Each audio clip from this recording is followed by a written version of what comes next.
Hello, this will be part 6 of New York and the Hermetic Code. In this particular one, I'm going to focus on one building, a few links to a couple other nearby locations and through some of the symbols, but it'll be pretty much a focus on what's now called the New York City Centre, which was formerly known as Mecca Hall. Now we zoom in, so just south of Central Park we see where the New York City Centre is. You see a picture of the older picture of the building and the dome on top, and the dome is of special interest.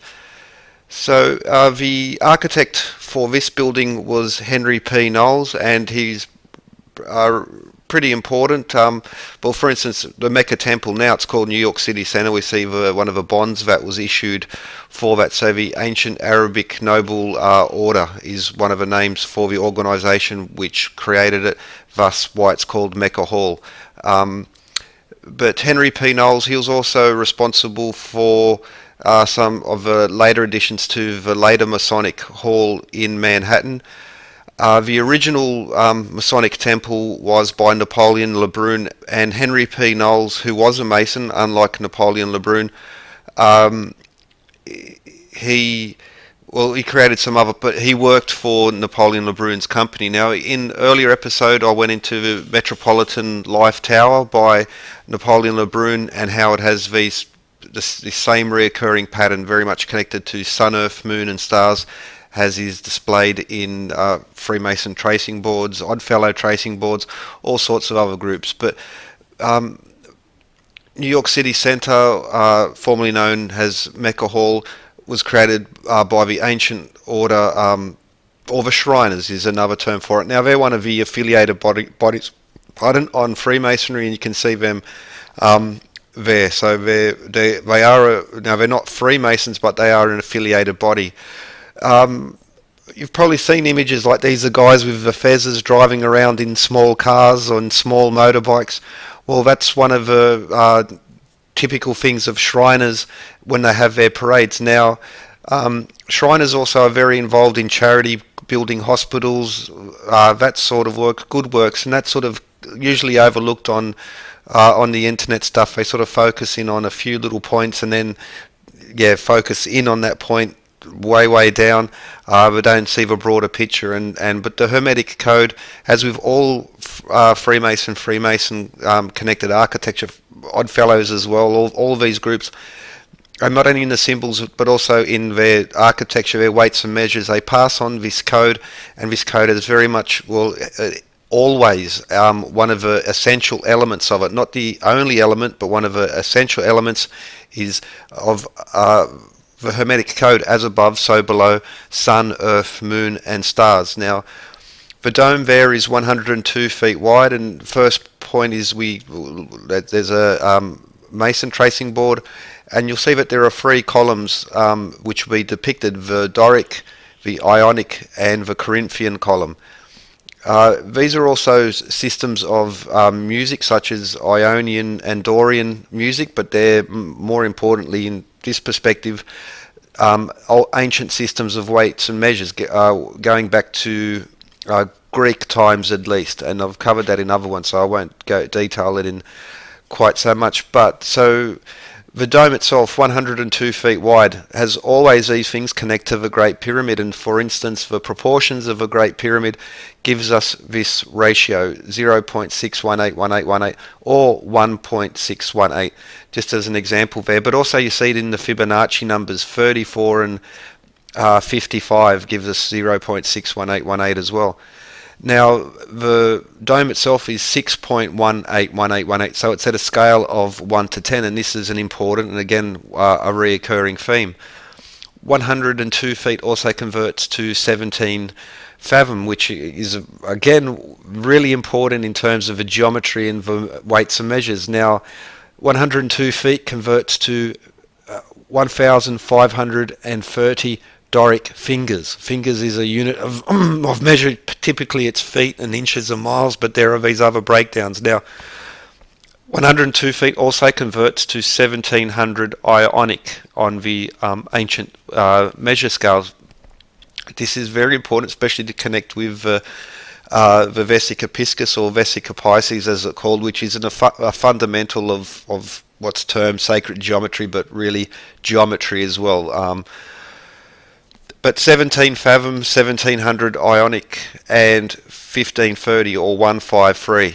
Now the 17th triangular number, 1 plus 2 plus 3 plus 4, etc., up to 17 is 153, and 17 times 9 is 153. 153 is a Hashad number. 1 plus 5 plus 3 equals 9. You can then divide it and you get 17. So 153 and 17 are very much connected. One example of if it's connected for 19 by 17 panels, so 153 panels, that's the Sydney Masonic Centre. But this is the Vesica Pisces itself, and it has these has these proportions of it is exactly the square root of 3, but the largest whole number of the best whole number approximation of that is 265 over 153. Here in not too far north of Sydney, we have Newcastle, the old Masonic Hall, and we see how the Vesica is depicted in there as well. This geometric shape, it's a core piece of geometry, and the numbers connected with it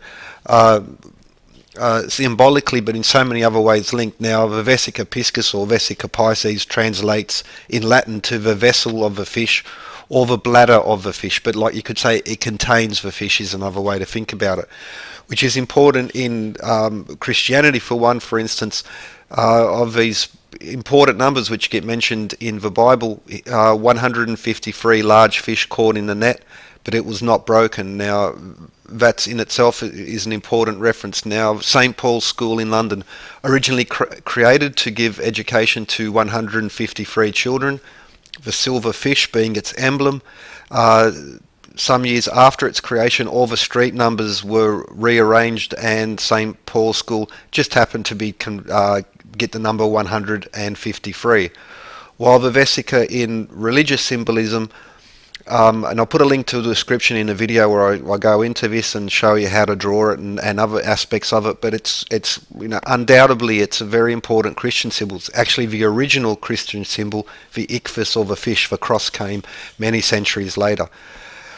Now in Isopsophy, or what people call Gematria, in the Greek Gematria, so the ancient language, not modern, but ancient, Mary Magdalene is connected to 153.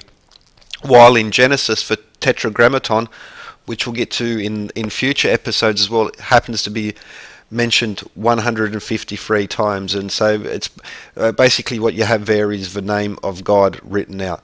Now this also connects to the Temple of Man. If you're familiar with Scott Onstott's work, highly recommend it, but he'll go into that a little bit. But not too far away, we have the University of Columbia. Now the architects, which I've detailed already, and some I'll go into more, did a lot of work in Columbia, the plan of the buildings and the plan of the university itself, while the seal for the university features the Tetragrammaton. In the Baha'i faith, there are 71 hidden words in Arabic and 82 in Persian, so 153 hidden words, again, in the Baha'i faith. It's not exclusively Christian. But the number 153, for instance, in binary, it's a palindrome 100110001. It's the lowest narcissistic number. It's got all these other very beautiful properties in arithmetic. Now, also, I'm terming it's married to the number 288 in the third dimension, and 288 is one of these core numbers. For instance, the Capitol building, 288 feet. It's just repeated throughout. It's very important in terms, especially to do with any Capitol building has this number built into it always. Now, it's also beautiful in that it will connect us to 33 and 273, which in themselves are binary palindromes and have these other features, and especially 273 or 33, very important in Masonry, but 273 is one of the most beautiful harmonic unifying numbers. Now, what else is beautiful about 153 is that the square root of 153 is 12.36931. That happens to be the number of synodic months or full moons that there are per year. Now, the full moon this synodic month also is how we calculate eclipses, and even the Vesica itself is a lovely depiction of the eclipse, and it has it's happening. But it's not just a visual link, but quite literally, I shouldn't say that. It's mathematically and geometrically brings us back to this. Now, for instance, one synodic month, that's the month that we know, like typically people think of a month, the 30-day month. Well, that's the full moon lunar calendar. That's the synodic month, and that happens 12.369 times per year. That's the square root of 153. But another lovely point in regards to the synodic month is that there are 29.53 days per synodic month, give or take. Now, there's always a slight variation because of elliptical orbits and these. So, but we're talking in a very narrow band. If you were to use these numbers, you'll be, pretty much spot on at some point during the year. But so there are 29.53 of these synodic months per year. That's a natural cycle of time, but if we multiply the diameter of the Earth by 29.53, we get the distance from the Earth to the Moon. Synodic month relationship of Sun, Earth and Moon, but even by time, but even by distance, this lovely number which we extract from the Vesica. Now, it's also featured in many other key bits of architecture in New York, and I'll detail them a little bit more in future episodes. But Sun, Earth and Moon, if from this number 153, now whether it's some weird cosmic coincidence or however you want to think about it, it is at the very least an excellent teaching tool, an excellent way to remember. But as when we look at Freemasons, Oddfellows, Druids, all these organisations, Sun, Earth, Moon and stars are core elements within their symbology. And of course, through their weights and measures, as I've detailed in so many other videos, in so many buildings all across the world, going back to the great cathedrals, even earlier. But back to New York City Centre, formerly the Mecca Temple, the dome is 102 feet wide and it is 54 feet high. This in itself will have the same theme, will continue: Sun, Earth, Moon and stars, as well as the quadrivium: arithmetic, music, geometry and of course astronomy. But as a quick link, so we have the New York City Centre there. Now just off to the left, you'll see it's even got the writing there. You'll see the little pin, the Hearst Tower. This is another one of these buildings in the wider pattern.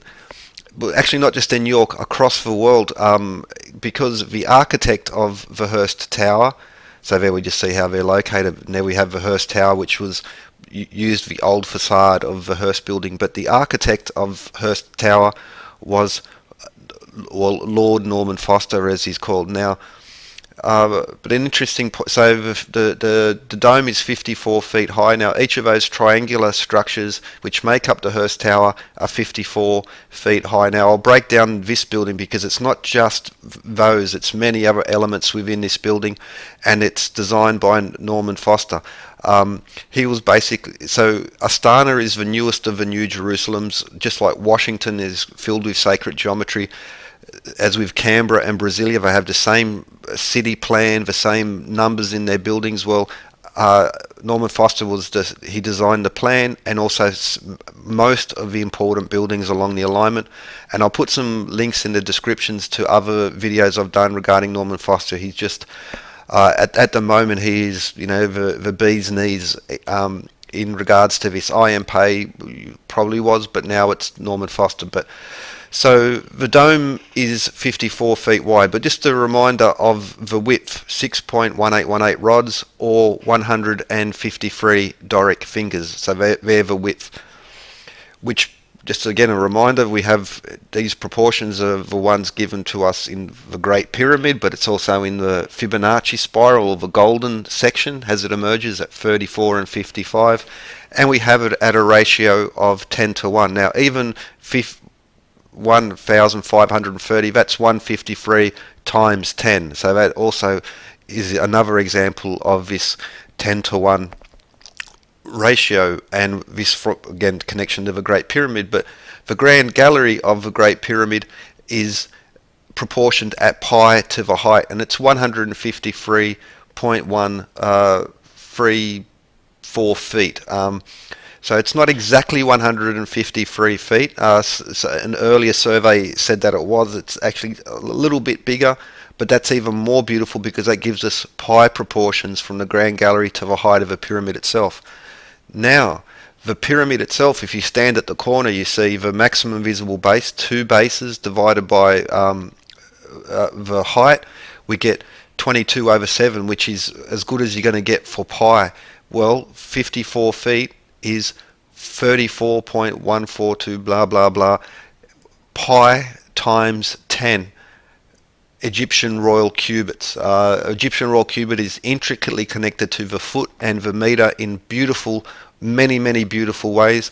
And once more, this is another example of this 10-to-1 ratio. So 31.42857143, etc., etc. 10-to-1 to the pi proportions of the Great Pyramid. That's using the ideal numbers. Now it actually goes over there, and I've covered that earlier, won't go into for now. But Egyptian royal fingers, that's 880, and the maximum visible base there, as we see, is 880. It's another lovely little connection to this wider plan, and it just keeps happening again and again. Again, some people just want to, either dismiss it as coincidence and try and minimize it and brush it off because it doesn't fit their worldview. But it's a repeated pattern across the world, across time, and it's not left us. It's still here with us today, and that's a great thing. So back to the dome, 54 feet high, sun, earth, moon, and stars. Now there's so much more to emerge from it, and all of this is also in the Hearst Tower, as the Hearst Tower has so many other points, and these same themes are carried through in all of Norman Foster's architecture. But for instance, 54 feet, 864 fingers, sun and moon, 86,400 seconds per day, the Vesica, the Yugas, New Jerusalem, the Ark of Utnapishtim, all of them include these very important number. But at 648 inches, well, the dodecahedron, sun and moon, the stars, there's 6,480 years per Platonic season. Ancient weights, the Apocrypha is weight, just happens to convert to in grams as well. So again, these imperial converts to metric on this scale, and this is not, to call it coincidence is, well, to put your head in the sand. 216 palm, the compass, the circumference of the earth, the diameter of the moon, the cube, the Vesica, 2,160 years per Platonic month. The walls of New Jerusalem, 216 feet, 6 times 6 cube, but also in dimensional sense as well. It's another lovely number. At 162 hands, well, furlong on the Doric scale, 16,200. That's not but anyway, 72. We have the sun, we have the moon, multiple sets of measures. Also 72 years per degree of precession. So we have the earth, and through precession, sun, the stars and the earth, as well as the sun and the moon, again across multiple scales of ancient measure, which supposedly should not be connected but are connected because they just keep coming back at these very specific points written in symbolism for thousands of years. 72 also in geometry, it's again just a beautiful number of golden ratio, pentagram, pentagon, the tetrahedron, once more the Vesica, which is a fundamental unit through all of this geometry, even the hexagon which emerges from the Vesica. Same thing. Now weights and measure scales, ancient scales, equal temperament music, even what's room temperature, and even computers, the screen resolution 720p. What's old is new again, and it has never left us. It's stayed here, and it's just hidden in plain sight. Now also, so 72 beats per minute for the heart at resting, and the body being 72% water. Both Indian and Mayan scales of cycles of time. So the Katun 7,200 days, and even the Dvapara Yuga will break down into units of 72, the entry, the middle, and the exit point. While in the Judeo-Christian traditions, we'll also see 72 so important. King Solomon, Jesus, a number of books, the names of God in, for instance, Kersha, and the more recent blossoming of Hermeticism in Europe, and also in Eastern traditions. So the Far East in China, you'll see it in the literature, but also, for instance, in Shaolin. These are just some examples, but they're, in the infinite sea of numbers, these things should not be happening so often. But going back to even ancient Egypt, 72 accomplices of Set to murder Osiris. Thoth or Hermes, or Mercury, that's the same person. He won the moon, won every 72nd day for the moon. While for an example, we see how all these will join together, especially through the pentagram and the pentagon, which is the best way to express phi, or the golden number. While 36, for instance, the Earth, again the Mayan calendar count, 1 tun, 360 days, 360 degrees in the compass. The hour is made up of 3,600 seconds, and each degree in the compass is made up of 3,600 seconds, because each degree in the compass is also 60 minutes and then 60 seconds. So we're seeing the clock and the compass weights and measures, and it keeps going with 36. Once more, we have a connection to the golden number of platonic solids, for 360 degrees defining the circle, but also any four-sided polygon. And once more, the vesica being a break, the 60 degrees, the sharp point is 3,600 minutes. Again, another lovely link. But also 36 being such a one of these most beautiful numbers, again across dimensions, both the second and the third, but also it's a triangular number which connects to the Pythagorean Tractus, which was they swore an oath on this. And 18, once more, we'll see the moon both in Ionic and the ancient long scale, and once more the vesica. But Precession is very important. It's a bona fide astronomical. They spend quite a bit of money trying to measure this, but for instance, 72 years per degree of precession, 2,160 years per Platonic month, or think of it the signs of the zodiac is one way to consider it, and 6,480 years per season. Now, the vesica is a very important Christian symbol, still is now, but you'll also notice that there's the four evangelists, or the four horsemen around it, actually depict four constellations, and these are the four constellations in the zodiac which make up each of the Platonic seasons of 6,480 years. For instance, we're entering Aquarius now, and again, once this building repeats, sun, earth, moon, and stars. But also it converts to Doric at 810. Well, the Earth has 81 times the mass of the moon. Peter Plichka pointed out that the speed of because the moon spins around the Earth as the Earth spins around the sun. So through space, the moon is moving 81 times faster than the Earth. So a ratio of speed 1 to 81, a ratio of mass 81 to 1. Another lovely little harmony point, which just happens to be on this scale of measurements, which is so often, well, not so often, consistently used through temples, but also modern structures. And I'll go into some of them a little bit more, but once more, as with the vesica, got us a synodic month and the proportions of the Earth in regard distance, from Earth to the Moon, and relationship of Sun, Earth, and Moon being the synodic month, which come from 153. But also it just keeps extending outwards, and so this is just one of the buildings, which is, it's undoubtedly connected to, the broader esoteric world or the occult world. It's, difficult to use exactly what term because they're very much loaded. But let's these ancient patterns of art and architecture and symbolism and weights and measures, both in the older world, but still in the most modern structures, the same themes in ancient religious texts being repeated in apparently secular modern buildings. Again, this is not a coincidence. I've just been focusing on New York in the last few episodes, and you just follow the path of the organisations and the architects and the financiers, and you see who they're joined to. The people, from the bottom to the very people at the top, the richest, most powerful people also do this.